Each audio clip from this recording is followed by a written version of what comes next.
Hi welcome back to my YouTube channel. ಎಲ್ಲರೂ ಹೇಗಿದ್ದೀರಾ? ನಾನಂತೂ ತುಂಬಾ ಚೆನ್ನಾಗಿದ್ದೀನಿ. ನನ್ನ ವಾಯ್ಸ್ ಮಾತ್ರ ಕೇಳಿಸ್ತಾ ಇದೆ, ನಾನು ಕಾಣಿಸ್ತಾ ಇಲ್ಲ ಅಂತ ನೋಡ್ತಾ ಇದ್ದೀರಾ. ಮಾರ್ನಿಂಗೇ ಎದ್ದು ಫ್ರೆಶ್ ಅಪ್ ಆಗಿ ದೇವ್ರ ಮನೆಯೆಲ್ಲ ಕ್ಲೀನ್ ಮಾಡಿಕೊಂಡು ದೀಪ ಹಚ್ಕೊಂಡಿದ್ದೆ. ಇದು ಬಂದು ಅಮಾವಾಸ್ಯೆ ಇದು ಬ್ಲಾಗ್ ಆಗಿರುತ್ತೆ. ನನಗೆ ಅಪ್ಲೋಡ್ ಮಾಡೋಕ್ಕೆ ಟೈಮ್ ಇರಲಿಲ್ಲ, ಅದಕ್ಕೋಸ್ಕರನೇ ಇವಾಗ ಅಪ್ಲೋಡ್ ಮಾಡ್ತಾಯಿದ್ದೀನಿ. ನಾನು ಯಾವಾಗಲೂ ಅಷ್ಟೇ ಪೂಜೆ ಮಾಡೋ ಟೈಮ್ಗೆ ಇವನು ರೆಡಿಯಾಗಿ ಬಂದುಬಿಡ್ತಾನೆ. ಇವನು ಫಸ್ಟ್ ಇರ್ತಾನೆ ಪೂಜೆ ಮಾಡೋದಕ್ಕೆ ಅಂದ್ಬಿಟ್ಟು. ಇವನು ಪೂಜೆ ಮಾಡೋದ್ರಲ್ಲೆಲ್ಲ ತುಂಬಾ ಇಂಟ್ರೆಸ್ಟ್ ಇರುತ್ತೆ ಇವನಿಗೆ. ನಾನು ಯಾವ ಥರ ಪೂಜೆ ಮಾಡಿದ್ರೆ ಅದೇ ಥರನೇ ಪೂಜೆ ಮಾಡ್ತಾನೆ. ನಾವು ಯಾವ ಥರ ನಮಸ್ಕಾರ ಮಾಡಿದ್ರೆ ಅದೇ ಥರನೇ ನಮಸ್ಕಾರ ಮಾಡ್ತಾನೆ. ಮಕ್ಕಳಿಗೆ ಈ ಥರ ಸಂಸ್ಕಾರ ಕಲಿಸೋದು ಒಳ್ಳೆ ಕೆಲಸನೇ ಅಲ್ವಾ. ನಾವು ಇವಾಗ ರೆಡಿಯಾಗಿ ಹಾಗೆ ಅತ್ತಿಬೆಲೆಯಲ್ಲಿ ಇರೋ ಶನಿ ಮಹಾತ್ಮ ದೇವಸ್ಥಾನಕ್ಕೆ ಹೋಗೋಣ ಅಂತ ಅಂದ್ಬಿಟ್ಟು ಹೊರಟಿದ್ವಿ. ನಮ್ಮ ಮನೆಯಿಂದ ಅತ್ತಿಬೆಲೆಗೆ ಒಂದು 10 ಕಿಲೋಮೀಟರ್ ಆಗುತ್ತೆ ಅಷ್ಟೇ, ಅದೂ ಕಮ್ಮಿನೇ ಅಂತಲೇ ಹೇಳ್ಬೋದು. ಹಾಗೆ ಹೊಸೂರಲ್ಲಿ ಕೂಡ ಟೆಂಪಲ್ ಇದೆ, ಅಲ್ಲಿ ತುಂಬಾ ಚಿಕ್ಕದಿದೆ, ಅಲ್ಲಿ ಹೋಗ್ತಾನೆ ಇರ್ತೀವಿ. ಬಟ್ ಅತ್ತಿಬೆಲೆಯಲ್ಲಿರೋ ಟೆಂಪಲ್ಗೆ ಹೋಗೇ ಇಲ್ಲ. 1.5 ಇಯರ್ ಆಯಿತು ಹೋಗಿ, ಅದಕ್ಕೋಸ್ಕರನೇ ಇವತ್ತು ಹೋಗೋಣ ಅಂತಂದ್ಬಿಟ್ಟು ಹೋಗ್ತಾಯಿದ್ವಿ. ಇದು ಬಂದು ಅಮಾವಾಸ್ಯೆ ಬ್ಲಾಗ್ ಆಗಿರುತ್ತೆ, ಅಮಾವಾಸ್ಯೆ ಬ್ಲಾಗ್ ಇದು. ನೀವು ನೋಡ್ತಾ ಇದ್ದೀರಲ್ವ ಎಷ್ಟು ಜನ ಇದ್ದಾರೆ ಅಂತ ಅಂದ್ಬಿಟ್ಟು, ತುಂಬಾ ಕ್ರೌಡ್ ಇತ್ತು.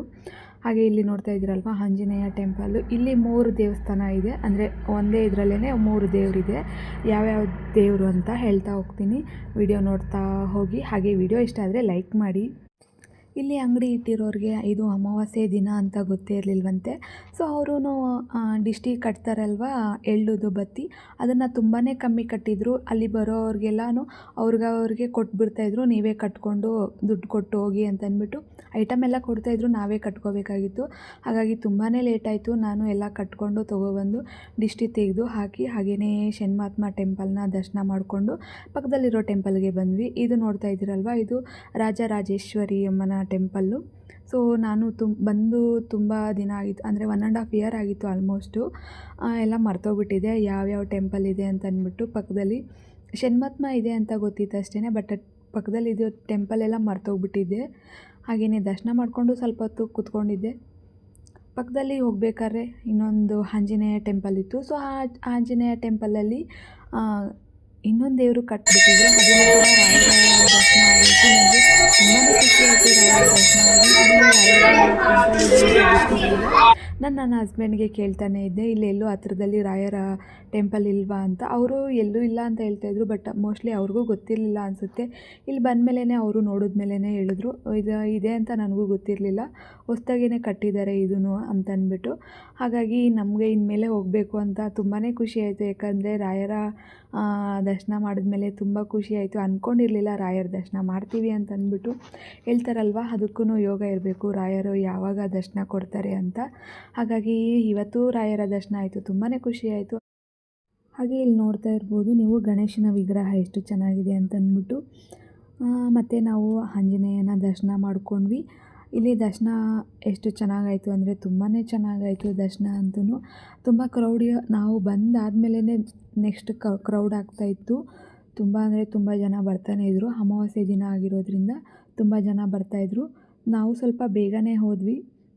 ಮಾರ್ನಿಂಗು ಒಂದು 11:30 12 ಅಷ್ಟೊತ್ತಿಗೆಲ್ಲ ಹೋಗಿದ್ವಿ ನಾವು. ದರ್ಶನ ಮಾಡಿಕೊಂಡು ಬಂದ್ವಿ. ತುಂಬಾ ಖುಷಿ ಆಯಿತು ದರ್ಶನ ಮಾಡಿದ್ದು ಎಲ್ಲನೂ. ಹಾಗೆ ದರ್ಶನ ಮಾಡ್ಕೊಂಡಾದಮೇಲೆ ಹೂವು ಕೊಟ್ಟರು ಕೈಗೆ. ಈ ಹೂವು ಏನು ಹೂವು ಅಂತಲೇ ನನಗೆ ನಿಜ ಗೊತ್ತಿಲ್ಲ, ಇದೇ ಫಸ್ಟ್ ಟೈಮ್ ನೋಡಿದ್ದು. ತುಂಬಾ ಖುಷಿ ಆಯಿತು. ಆದರೆ ಈ ಹೂವದ ಹೆಸರು ಏನು ಅಂತ ಗೊತ್ತಾಗಲಿಲ್ಲ ನನಗೆ. ನಿಮಗೇನಾದರೂ ಗೊತ್ತಿದ್ದರೆ ಕಮೆಂಟ್ ಮಾಡಿ. ಎಲ್ಲ ದೇವ್ರದ್ದು ದರ್ಶನ ತುಂಬಾ ಚೆನ್ನಾಗಾಯಿತು. ಇಲ್ಲಿ ನಮ್ಮ ಫ್ಯಾಮಿಲಿ ಫುಲ್ಲು ಬಂದಿದ್ವಿ. ನಾನು, ನಮ್ಮ ಹಸ್ಬೆಂಡು, ನನ್ನ ಮಗ ಬೈಕಲ್ಲಿ ಬಂದಿದ್ವಿ. ಹಾಗೆಯೇ ನಮ್ಮ ರಿಲೇಟಿವ್ಸ್ ಎಲ್ಲರೂ ಒಂದು ಕಾರಲ್ಲಿ ಬರ್ತಾಯಿದ್ರು. ಒಂದು 6-7 ಮೆಂಬರ್ಸ್ ಎಲ್ಲ ಕಾರಲ್ಲಿ ಬರ್ತಾಯಿದ್ರು. ಅವ್ರ ಜೊತೆ ನಮ್ಮ ಅತ್ತೆನೂ ಬರ್ತೀನಿ ಅಂತ ಹೇಳಿದ್ರು. ಸರಿ ಅಂತಂದ್ಬಿಟ್ಟು ಅವರು ಕೂಡ ಬಂದಿದ್ದರು. ಎಲ್ಲರೂ ಜೊತೆಯಲ್ಲೇ ದರ್ಶನ ಮಾಡ್ಕೊಂಡ್ವಿ. ಇಲ್ಲಿ ನೋಡ್ತಾ ಇದ್ದೀರಲ್ವ ಆಂಜನೇಯನ ಸ್ಟ್ಯಾಚು ಎಷ್ಟು ಚೆನ್ನಾಗಿದೆ ಅಂತ ಅಂದ್ಬಿಟ್ಟು. ತುಂಬಾ ದೊಡ್ಡದಾಗಿದೆ ಸ್ಟ್ಯಾಚು. ಈ ಟೆಂಪಲ್ ಇರೋದು ಅತ್ತಿಬೆಲೆಯಿಂದ ಒಳಗಡೆ, ಅಂದರೆ ಮುಂದೆ ಹೋಗಬೇಕು. ಅತ್ತಿಬೆಲೆಯಲ್ಲೇ ಸರೌಂಡಿಂಗಲ್ಲೇ ಇರೋದು. ನೋಡ್ತಾ ಇದ್ದೀರಲ್ವ ಎಷ್ಟು ಜನ ಇದ್ದಾರೆ ಅಂತ ಅಂದ್ಬಿಟ್ಟು. ಇಲ್ಲಿ ಒಳಗಡೆ ಕಾರೆಲ್ಲ ಬಿಡ್ತಾ ಇರಲಿಲ್ವ, ಅದಕ್ಕೋಸ್ಕರನೇ ಎಲ್ಲ ಕಾರೆಲ್ಲ ಆಚೆನೇ ನಿಲ್ಲಿಸಿದ್ದಾರೆ, ಬೈಕ್ ಮಾತ್ರ ಒಳಗಡೆ ಬಂದು ನಿಲ್ಲಿಸಿದ್ದಾರೆ ಅಷ್ಟೇ. ಹಾಗೆ ನಾವು ಎಲ್ಲ ದರ್ಶನ ಮಾಡಿಕೊಂಡು ನಾವು ಹೊರಟ್ವಿ ಮನೆಗೆ. ಅತ್ತೆ ಅಲ್ಲೇ ಇದ್ದರು. ಅತ್ತೆ ಅವ್ರ ಜೊತೆ ಬರ್ತೀನಿ ಅಂತ ಹೇಳಿದರು, ಅದಕ್ಕೋಸ್ಕರನೇ ನಾವು ಹೊರಟ್ವಿ. ನಾನು ಮಾರ್ನಿಂಗಿಂದ ಏನೂ ತಿಂದಿರಲಿಲ್ಲ. ಸೊ ಉಪವಾಸ ಇದ್ದೆ. ಅದಕ್ಕೋಸ್ಕರನೇ ಜ್ಯೂಸ್ ಕುಡಿಯೋಣ ಅಂತಂದ್ಬಿಟ್ಟು ಜ್ಯೂಸ್ ಅಂಗಡಿಗೆ ಬಂದ್ವಿ. ನನ್ನ ಹಸ್ಬೆಂಡ್ಗೆ ಗೊತ್ತಿಲ್ಲ ನಾನು ಉಪವಾಸ ಇದ್ದೀನಿ ಅಂತಂದ್ಬಿಟ್ಟು. ಯಾಕಂದರೆ ಅವರು ಬೈತಾರೆ, ಉಪವಾಸ ಎಲ್ಲ ಇರಬೇಡ ನಿನ್ನ ಬಾಡಿಗೆ ಅಂತಂದ್ಬಿಟ್ಟು. ಅದಕ್ಕೋಸ್ಕರನೇ ಜಸ್ಟ್ ಜ್ಯೂಸ್ ಕುಡ್ಕೊಂಡೆ. ಪಕ್ಕದಲ್ಲೇ ಹೋಟ್ಲಿತ್ತು, ಊಟ ಮಾಡು ಅಂತ ಹೇಳಿದ್ರು. ಸೊ ಬೇಡ ಅಂದ್ಬಿಟ್ಟು ಜಸ್ಟ್ ಜ್ಯೂಸ್ ಮಾತ್ರ ಕುಡ್ಕೊಂಡೆ ಅಷ್ಟೇ. ಅತ್ತಿಬೇಲಿ ಬಸ್ ಸ್ಟ್ಯಾಂಡ್ ಇದು. ನೀವು ನೋಡ್ತಾ ಇದ್ದೀರಲ್ವ, KD ಮೂವಿದು ಸ್ಟ್ಯಾಚು ಇದೆ. ಸೊ ಅತ್ತಿಬೇಲಿಯಲ್ಲಿ ಸರೌಂಡಿಂಗಲ್ಲಿ ಕನ್ನಡ ಮೂವಿ ಯಾವುದೇ ರಿಲೀಸ್ ಆದ್ರೂ ಸ್ಟ್ಯಾಚು ಇದ್ದೇ ಇರುತ್ತೆ. ಹಾಗೆಯೇ ನಮ್ಮ ಡಿ-ಬಾಸ್ ಬರ್ಡೇ ದಿವಸನೂ ಅಷ್ಟೇ ಸ್ಟ್ಯಾಚು ಹಾಕಿದ್ರು. ಹಾಗೆಯೇ ಬಿರಿಯಾನಿ ಎಲ್ಲ ಮಾಡಿ ಹಂಚಿದ್ರು. ಅದೆಲ್ಲ ನೋಡಿ ತುಂಬಾ ಖುಷಿಯಾಯಿತು. ಇದು ನೀವು ನೋಡ್ತಾ ಇದ್ದೀರಲ್ವ, ಇದು ಬಾರ್ಡರ್ ಅಷ್ಟೇ, ತಮಿಳ್ನಾಡು ಬಾರ್ಡರು. ಅಲ್ಲಿ ಕರ್ನಾಟಕ ಮ್ಯಾಪ್ ಕೂಡ ಕಾಣಿಸ್ತು ಅಲ್ವಾ. ಸೊ ಬಾರ್ಡರ್ ಅಷ್ಟೇ. ಬಾರ್ಡರಿಂದ ಒಂದು 5-6 ಕಿಲೋಮೀಟರ್ ಅಷ್ಟೇ. ಅಲ್ಲಿ ಟೋಲ್ ಇದೆಯಲ್ವ, ಟೋಲಿಂದ ಒಳಗಡೆ ಒಂದು 5 ಕಿಲೋಮೀಟರ್ ಅಷ್ಟೇ ನಮ್ಮೂರು. ಫುಲ್ ತಮಿಳ್ನಾಡಲ್ಲೇನಿಲ್ಲ, ತಮಿಳ್ನಾಡು ಬಾರ್ಡರಲ್ಲಿ ಇದ್ದೀನಿ ಅಷ್ಟೇ. ನಮ್ಮ ಏರಿಯಾ ನೀವು ನೋಡ್ತಾ ಇರ್ಬೋದು, ಫುಲ್ ಕಂಪ್ನಿನೇ. ಎಲ್ಲ ನಮ್ಮ ಸುತ್ತು ಸರೌಂಡಿಂಗಲ್ಲೆಲ್ಲ ಫುಲ್ಲು ಕಂಪ್ನೀಸೇ ಇದೆ. ನಮ್ಮ ಮನೆ ಪಕ್ಕನೂ ನೀವು ನೋಡ್ಬೋದು, ಫುಲ್ ಕಂಪ್ನಿ ಎಲ್ಲ ಇದೆ. ಸೊ ಅದು ಕೂಡ ತೋರಿಸ್ತೀನಿ. ಇದು ನಾವಿರೋ ಏರಿಯಾ. ಸೊ ನಾವಿರೋ ಏರಿಯಾ ಕೂಡ ಬಂದೇ ಬಿಡ್ತು. ನಾವು ತುಂಬಾ ದೂರ ಏನಿಲ್ಲ, ಹತ್ರ ಇದರಲ್ಲೇ ಇದ್ದೀವಿ. ನೀವು ನೋಡ್ತಾ ಇದ್ದೀರಾ ಅಲ್ವಾ, ಇದೆಲ್ಲ ಫುಲ್ಲು ಕಂಪ್ನಿನೇ, ಚಿಕ್ಕ ಚಿಕ್ಕ ಕಂಪ್ನಿ. ಈ ಬೈಕ್ಗೆ, ಕಾರ್ಗೆ ಏನಾದರೂ ಮೆಟೀರಿಯಲ್ಸ್ ಬೇಕು ಅಂದರೆ ಚಿಕ್ಕ ಚಿಕ್ಕ ಇರುತ್ತೆ ಅಲ್ವಾ, ಆ ಚಿಕ್ಕ ಚಿಕ್ಕ ಮೆಟೀರಿಯಲ್ಸ್ಗೆಲ್ಲ ಒಂದೊಂದು ಕಂಪ್ನೀಸ್ ಇದೆ. ಇದು ಟೋಟಲ್ ಫುಲ್ಲು ಕಂಪ್ನಿನೇ ಎಲ್ಲನೂ. ಪಕ್ಕದಲ್ಲಿ ಯಾವುದೋ ಒಂದೊಂದು ಮನೆಗಳಿದೆ ಅಷ್ಟೇ. ನೀವು ಎಲ್ಲ ನೋಡ್ತಾ ಇದ್ದರೆ ಎಲ್ಲ ಕಂಪ್ನಿನೇ ಇದೆ. ಸೊ ನಾನು ಅದಕ್ಕೋಸ್ಕರನೇ ಎಲ್ಲ ವೀಡಿಯೋದಲ್ಲೂ ಅಷ್ಟೇ ನಾನೇ ವಾಯ್ಸ್ ಓವರ್ ಕೊಡ್ತಾ ಇರ್ತೀನಿ ಫುಲ್ಲೂ. ಇಲ್ಲಿ ನೀವು ನೋಡ್ತಾ ಇದ್ದೀರಲ್ವ, ಮೆಟ್ಲು ಇಲ್ಲಿ ಕಾಣಿಸ್ತಾ ಇದೆಯಲ್ವ, ಇದು ಬಂದು ನಾವು ಇದ್ದಿದ್ದು ಹಳೆ ಮನೆ. ಇದು ಈಗ ಎಲ್ಲ ಬಾಡಿಗೆ ಕೊಟ್ಬಿಟ್ಟಿದ್ದೀವಿ.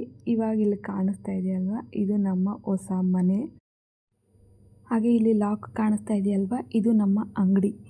ಸೊ ಅಂಗಡಿ ಲಾಕ್ ಹಾಕ್ಕೊಂಡು ದೇವಸ್ಥಾನಕ್ಕೆ ಹೋಗಿದ್ವಿ. ಬಂದು ಆದಮೇಲೆ ದರ್ಶನ ಮಾಡ್ಕೊಂಡಾದ್ಮೇಲೆ ಇವನಿಗೆ ಬೇಗ ಬಂದುಬಿಟ್ವಲ್ಲ ಅನ್ನೋದು ಬೇಜಾರಾಗ್ತಾಯಿತ್ತು. ಯಾಕಂದರೆ ಅವನಿಗೆ ಬೈಕಲ್ಲಿ ಓಡಾಡಬೇಕು ಅಂದರೆ ತುಂಬಾ ಖುಷಿ ಆಗ್ತಾ ಇರುತ್ತೆ.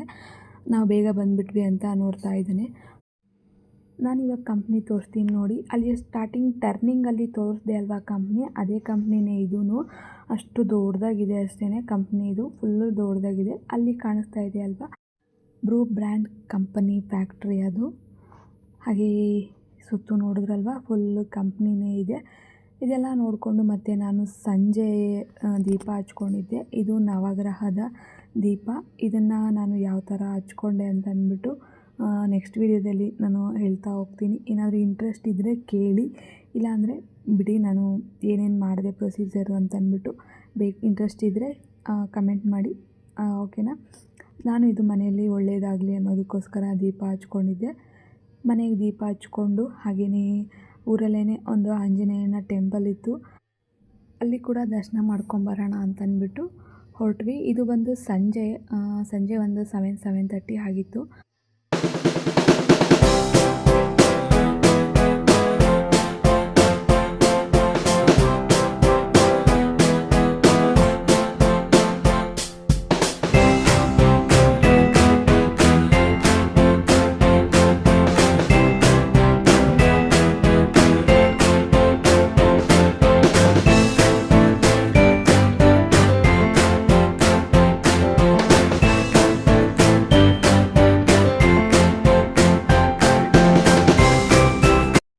ನೋಡ್ತಾ ಇದ್ದೀರಲ್ವ, ಈಗ ನಾವು ಆಂಜನೇಯ ಟೆಂಪಲ್ಗೆ ಹೋಗ್ತಾ ಇದ್ದೀವಿ. ತುಂಬಾ ಕತ್ಲಿರುತ್ತೆ ಈ ರೋಡಲ್ಲಿ, ಯಾಕಂದರೆ ಲೈಟ್ ಅಷ್ಟೊಂದು ಇಲ್ಲ ಈ ರೋಡಲ್ಲಿ.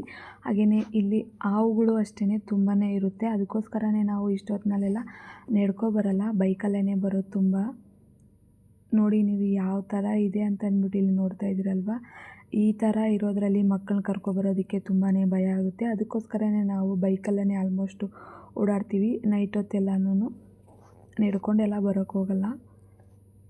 ಹಾಗೆ ಇಲ್ಲಿ ಆಂಜನೇಯ ಟೆಂಪಲಲ್ಲೂ ಅಷ್ಟೇ ತುಂಬ ಜನ ಇದ್ದರು. ಶನಿಮಹಾತ್ಮ ಟೆಂಪಲ್ಗೆ ಹೋಗಿಲ್ಲ ಅಂದವರು ಆಂಜನೇಯ ಟೆಂಪಲ್ಗೆ ಬಂದು ದರ್ಶನ ಮಾಡ್ಕೊತಾರೆ. ನಾವು ಇಲ್ಲಿ ಪೂಜೆ ಸಾಮಾನೇನು ತೊಗೊಬಂದಿರಲಿಲ್ಲ, ಜಸ್ಟ್ ದರ್ಶನ ಮಾಡ್ಕೊಂಬರೋಣ ಅಂತ ಬಂದಿದ್ವಿ ಅಷ್ಟೇ. ನಾವು ವೀಕ್ಲಿ ಇಲ್ಲ ಮಂತ್ಲಿ ಒನ್ ಟೈಮ್ ಬರ್ತಾನೆ ಇರ್ತೀವಿ ದರ್ಶನ ಮಾಡಿಕೊಂಡು. ಹಾಗೆಯೇ ಇಲ್ಲಿ ಕೂಡ ತೀರ್ಥ ಕೊಡ್ತಾರೆ ಅಲ್ವಾ, ಆ ತೀರ್ಥ ಕೊಡೋದಕ್ಕೆ ಪೌಡರ್ ಮಾಡ್ತಾರೆ. ಆ ಪೌಡರು ಕೂಡ ನಾವೇ ಮನೆಯಲ್ಲಿ ಮಾಡಿಕೊಡೋದು. ಅದೇನಾದರೂ ಬೇಕು ಅಂದರೆ ಅವರ ಐನೋರೇ ಫೋನ್ ಮಾಡ್ತಾರೆ.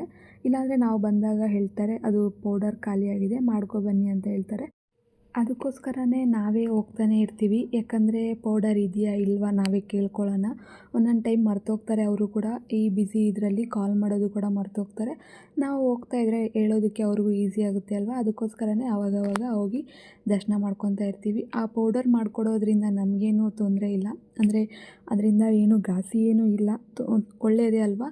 ಅದಕ್ಕೋಸ್ಕರನೇ ನಮ್ಮ ಕಡೆಯಿಂದ ಏನೋ ಒಂದು ಸೇವೆ ಆಗುತ್ತೆ ಅನ್ನೋದಕ್ಕೋಸ್ಕರ ನಾವು ಪೌಡರ್ ಮಾಡಿಕೊಡ್ತಾ ಇರ್ತೀವಿ ಅಷ್ಟೇ. ನಾವು ದರ್ಶನ ಮಾಡಿಕೊಂಡು ಎಲ್ಲ ಮುಗಿಸ್ಕೊಂಡು ಮನೆ ಕಡೆ ಹೊರಟ್ವಿ. ಅಂದರೆ ಮಳೆ ಬರೋ ಥರ ಇತ್ತು. ಅದಕ್ಕೋಸ್ಕರನೇ ಬೇಗ ಹೋಗೋಣ ಅಂದ್ಬಿಟ್ಟು ಮನೆ ಕಡೆ ಹೊರಟ್ವಿ. ವಿಡಿಯೋ ಇಷ್ಟ ಆಗಿದೆ ಅಂತ ಅಂದ್ಕೊತೀನಿ. ಇಷ್ಟ ಆದರೆ ಲೈಕ್ ಮಾಡಿ, ಹಾಗೆಯೇ ಕಮೆಂಟ್ ಮಾಡಿ ವಿಡಿಯೋ ಹೇಗಿತ್ತು ಅಂತಂದ್ಬಿಟ್ಟು. ಇನ್ನು ಮುಂದೆ ಡೈಲಿ ವಿಡಿಯೋ ಅಪ್ಲೋಡ್ ಮಾಡ್ತಾ ಇರ್ತೀನಿ, ಡೈಲಿ ಬ್ಲಾಗ್ ಅಪ್ಲೋಡ್ ಮಾಡ್ತಾ ಇರ್ತೀನಿ. ವಿಡಿಯೋ ನೋಡಿ ಸಪೋರ್ಟ್ ಮಾಡ್ತಾ ಇರಿ ಅಂತ ಕೇಳ್ಕೊತೀನಿ. ಯಾಕಂದರೆ ನಿಮ್ಮ ಸಪೋರ್ಟೇ ನನಗೆ ತುಂಬ ಮುಖ್ಯ. ನಾವು ದರ್ಶನ ಮಾಡ್ಕೊಂಡು ಎಲ್ಲ ಮುಗಿಸ್ಕೊಂಡು ಮನೆಗೆ ಬಂದಮೇಲೆ ಮನೆಯಲ್ಲಿ ಮಗನ ಜೊತೆ ಒಂದು ಸ್ವಲ್ಪ ಹೊತ್ತು ಹರಟೆ ಹೊಡೆದೆ. ಹಾಗೆ ನಾನು ನನ್ನ ಮಗ ಯಾವಾಗಲೂ ಅಷ್ಟೇ ಡ್ಯಾನ್ಸ್ ಮಾಡ್ತಾ ಇರ್ತೀವಿ. ಸೊ ಈ ಸೈಡ್ ನಾನಿದ್ದೀನಿ, ನನ್ನನ್ನು ಹಿಡಿಬೇಡ, ಅವ್ನು ಮಾತ್ರ ಹಿಡಿ ಅಂತ ಹೇಳಿದೆ. ಇದೇ ಥರನೇ ನನ್ನ ಮಗನ ಜೊತೆ ಹರಟೆ ಹೊಡ್ಕೊಂಡು ಇರ್ತೀನಿ. ಇಲ್ಲಿಗೆ ವಿಡಿಯೋ ಎಂಡ್ ಮಾಡ್ತೀನಿ. ವಿಡಿಯೋ ಇಷ್ಟ ಆಗಿದೆ ಅಂತ ಅಂದ್ಕೊತೀನಿ. ಇಷ್ಟ ಆದರೆ ಲೈಕ್ ಮಾಡಿ, ಕಮೆಂಟ್ ಮಾಡಿ, ಓಕೆನಾ. Thank you for watching. Please like ಮಾಡೋದು ಮಾತ್ರ ಮರಿಬೇಡಿ. Thank you. ಬಾಯ್.